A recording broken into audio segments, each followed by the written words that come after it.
വടകരയിൽ പട്ടയം നിഷേധിച്ചതിനെതിരെ 73-കാരിയുടെ ഒറ്റയാൾ സമരം. കുറിച്ചിപ്പാടം സ്വദേശി അമ്മിണിയാണ് തൊടുപുഴ താലൂക്ക് ഓഫീസിനു മുന്നിൽ കുത്തിയിരിപ്പ് സമരം ആരംഭിച്ചത്.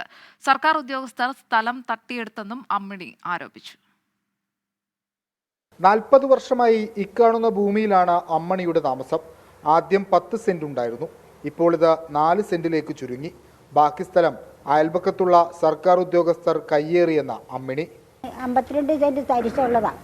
എൻ്റെ എതിർകക്ഷി പല പ്രാവശ്യങ്ങളായിട്ട് അവൻ കുറച്ച് പതിച്ചെടുത്തു.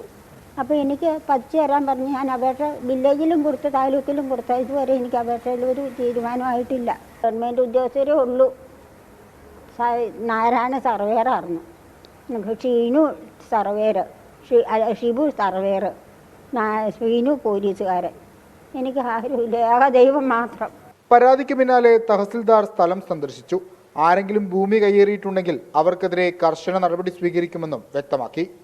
ആ സ്ഥലം ഇന്ന് തന്നെ പരിശോധിച്ച് ആ സ്ഥലത്ത് സർക്കാർ തരിശാണെന്നാണ് പറയുന്നത്. എനിക്ക് വില്ലേജ് റെക്കോർഡുകൾ നോക്കേണ്ടി വരും.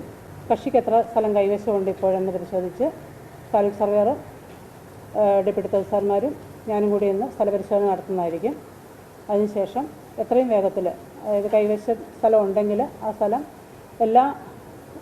എല്ലാ കാര്യങ്ങളും പരിശോധിച്ച് കൊടുക്കാവുന്ന രീതിയിലാണെങ്കിൽ തീർച്ചയായിട്ടും പട്ടയം കൊടുക്കുന്നതായിരിക്കും.